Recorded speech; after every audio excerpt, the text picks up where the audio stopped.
This is one cool soccer mom car. I'll include a link to the Jerry Steiner Chevy's website in the description down below. I'll also include a link to my car buying guide. Let's get into it.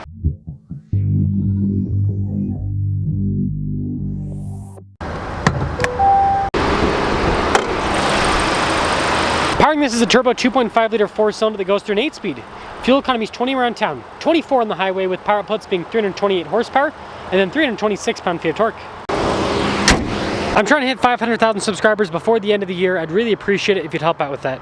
Now this red paint job definitely pops. You guys can see the accent light there at the top. The reason I say accent light is the actual light cluster is down below. This has a split light design, completely blacked out grille with red recovery points there at the bottom, and you can see a camera below the Chevy bow tie. Altogether, for a mom car, this thing's pretty aggressive looking. Tire and wheel setup is 265 by 65 by 18. You can see silver on the outside. The wheels are darker in the center, and nice all-terrain tire setup. Got these nice fender flares. You can see Traverse there on the side, and then we got the blacked out mirror cap. And here's the side profile again. Nice boxy setup. When it comes to key fob features, we've got our lock and unlock function, remote start, the opening for the hatch, and then the Chevy bow tie on the back. Now with the third row folded down, you've got an insane amount of storage space, but even with the third row folded up, you've got a crazy amount of storage space. This is the same size as the previous gen Tahoe. And by the way, for the third row, it's just a strap system to throw it up and down. There's no button. I think the taillight design is pretty cool, looking how it arcs across. And then you've got the blacked out badging on the back, Z71 on the other side. I do find it hilarious that this has 4 exhaust tips. It's a 4-cylinder. That will cap things off for the exterior. Keyless entry even in the rear, and let's check it out. The door panel has nice soft touch. You also have the red stitching there at the bottom section. And that theme of red stitching with nice perforated trim continues on the seats. Legroom here in the back is good. We also have a little storage pocket. We've got some cup holders in the rear. We have our own climate zone on top of that. And you can see there's nothing here in the middle because, yeah, captain chair setup, which, yeah, it's nice. So the second row seats can move forwards and backwards, and this seat's, I guess, moved backwards. So if you have the second row seat moved all the way back, can't really fit back here. But if you put it forward like that one, then the legroom's not massive, but it is adequate.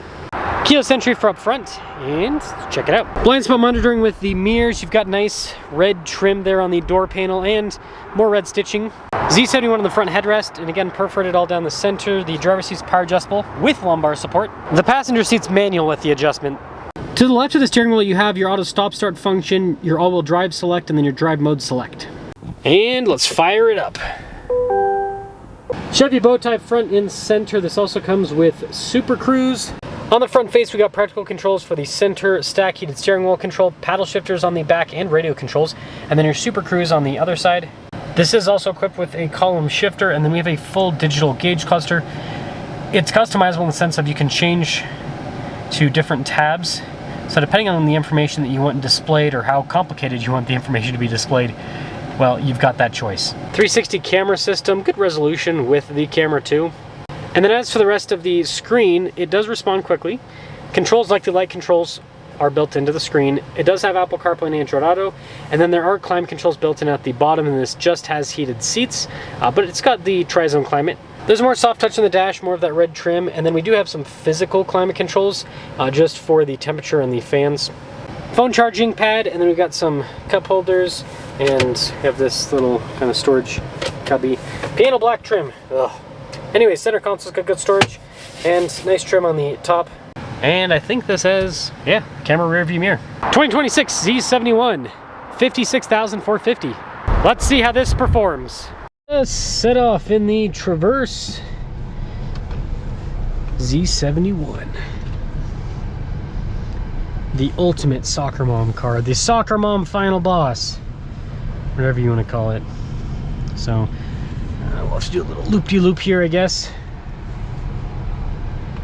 This is a big vehicle. It's nice that it has a 360 camera, that's for sure, because it's big enough that, like, yeah, you perceive the size quite well. Like, you know, some cars, you drive them around, and you obviously can feel the size, but it's like, it's not that much. This though, like going around corners and everything, I'm like, okay. Kind of feel like I'm in a boat. Still shocked that GM decided to put a 4-cylinder in a boat, by the way. But, you know, they'll do what they'll do.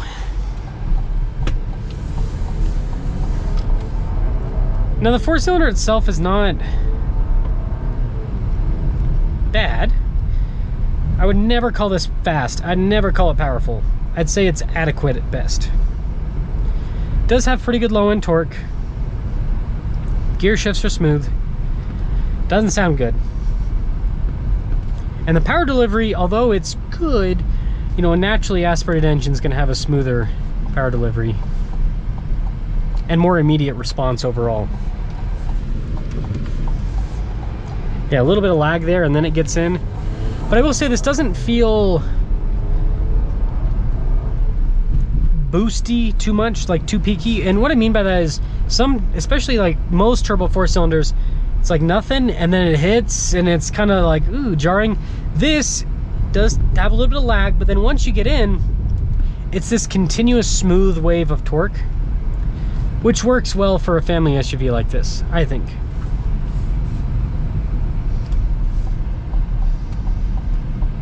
And you know, this interior is pretty nice too.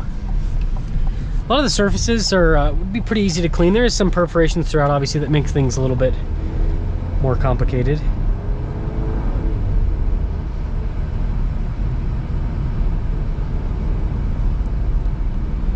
It's nice. It truly is a very comfortable car. Seats are pretty good. They're a little bit firm, normal Chevy fashion, but pretty comfortable, all things considered. Suspension, you know, with the long wheelbase and independent suspension, it soaks things up quite well.